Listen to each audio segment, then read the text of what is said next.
Et messieurs, dames, bonsoir, bienvenue sur le site du Rhum Runner, votre spécialiste qui vous accompagne dans la sélection de vos bouteilles de rhum à déguster chez vous ou à partager avec des amis. Aujourd'hui, on va vous présenter avec Guillaume de chez CBH la gamme Deadman Finger.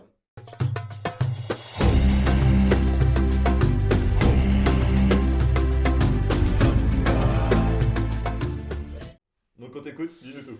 Alors en fait, Deadman's Finger, c'est l'expression anglo-saxonne qui est communément utilisée pour nommer les branchies des crabes. C'est un clin d'œil aux 1000 crabes qui sont mangés chaque année dans le restaurant où était située avant la distillerie. En fait, c'est à St. Ives dans le Cornwall, c'est tout au sud de l'Angleterre.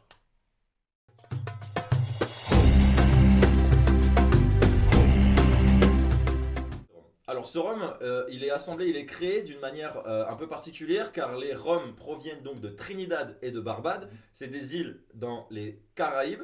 Et ensuite, ces jus sont rapatriés en Angleterre, plus précisément maintenant dans la ville de Bristol, où ils sont assemblés et c'est là-bas qu'on va leur donner leur profil aromatique souhaité.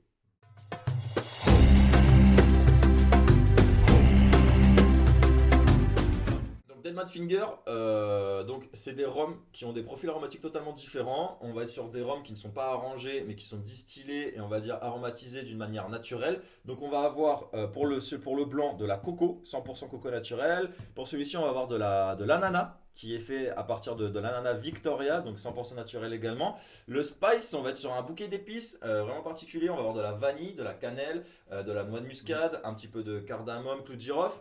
Pour le rouge, on va être sur un profil aromatique donc de café, 100% arabica. Et pour le violet, on va être donc sur du chanvre.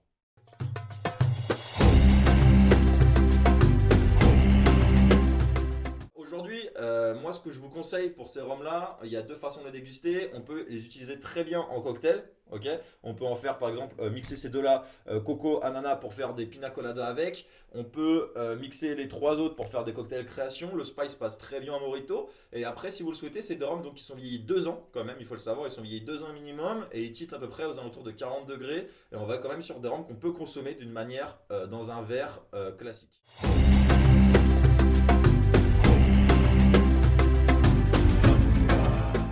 Si je devais vous partager ma conclusion, je dirais que ces rhums-là sont des rhums qui ne vont pas du tout être puissants en bouche, pas du tout secs, bien au contraire.